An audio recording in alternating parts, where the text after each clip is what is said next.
Eu vou falar agora com um empreendedor, essa pessoa maravilhosa, especialista em escutatória e um dos nomes mais charmosos do ambiente de negócio no Brasil, Tomás Briet. Tudo bom? Tudo bem, e você? Tudo ótimo, prazer te receber aqui. E uma das coisas que chama a atenção de tudo que você fala, né, de todas as suas apresentações que já trabalhou com a gente na HSM, é que você trabalha a escutatória e o storytelling. E em alguns momentos a gente pode chegar a pensar que são duas ciências conflitantes. Quando você está de fato trabalhando a performance em uma delas, você necessariamente está abdicando de outra. Queria que você comentasse um pouco dessa relação, né, entre essas duas coisas. Sim, é verdade. Inclusive, no começo eu tinha alguns preconceitos sobre toda esta parte de storytelling e de oratória, e o meu foco era a escutatória. Então eu era um especialista para escutar mais e melhor o outro.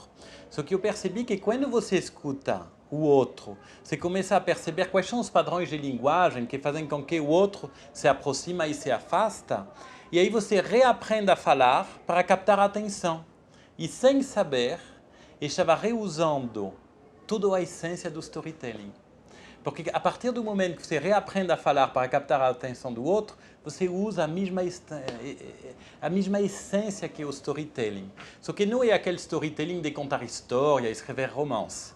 É como fazer com que, quando duas pessoas se encontram, nenhuma das histórias se sobrepõe à outra e cada um se sente protagonista de uma terceira história que vou co-construir juntos. Então, eu chamo isso de storytelling ao vivo. É o storytelling de uma conversa, de uma negociação, que vamos co-construir, sendo que as pessoas são igualmente protagonistas. É interessante pensar nisso em um momento como no Brasil a gente está vivendo um momento de grandes disparidades, de pensamentos conflitantes. Muitas vezes as pessoas acabam não conversando, não ouvindo umas às outras e muitas vezes até em uma mesa de negociação ou uma discussão, diferenças poderiam ser resolvidas, né?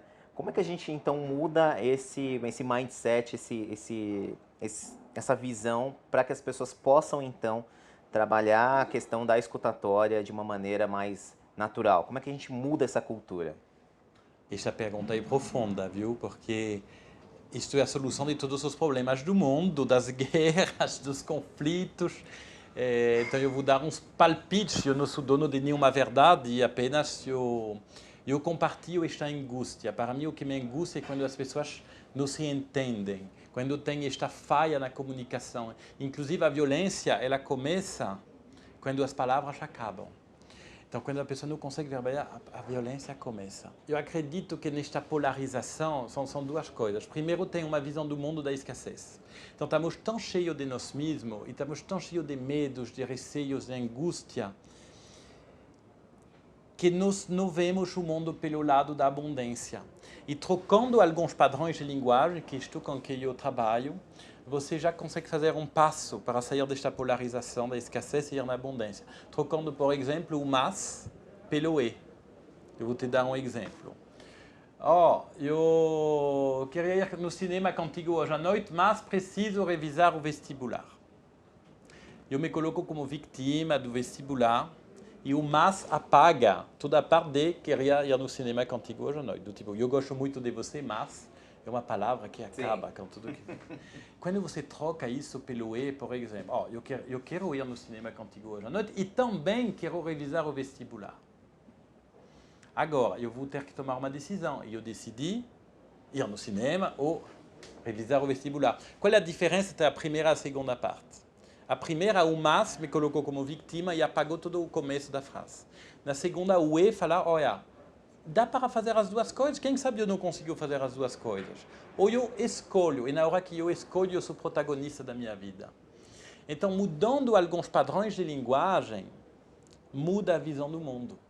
E muitas vezes as pessoas querem mudar o mindset, a visão do mundo, para depois resolver as coisas no dia a dia. Então, eu tenho uma abordagem no sentido contrário.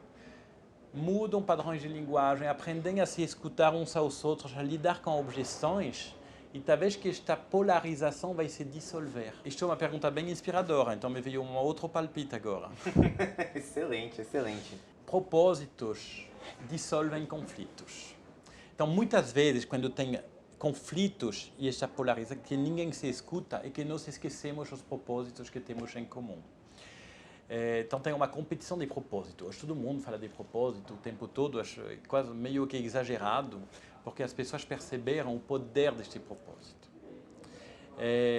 E uma das causas, acho que acontece, é que perdemos estes propósitos em comum, e aí vem esta polarização, porque vemos as coisas no curto prazo, com uma visão estreita. Se tivéssemos a possibilidade de todo mundo ter uma visão do mundo em comum, compartilhar os dados em comum, provavelmente teria muito menos polarização do que tem hoje.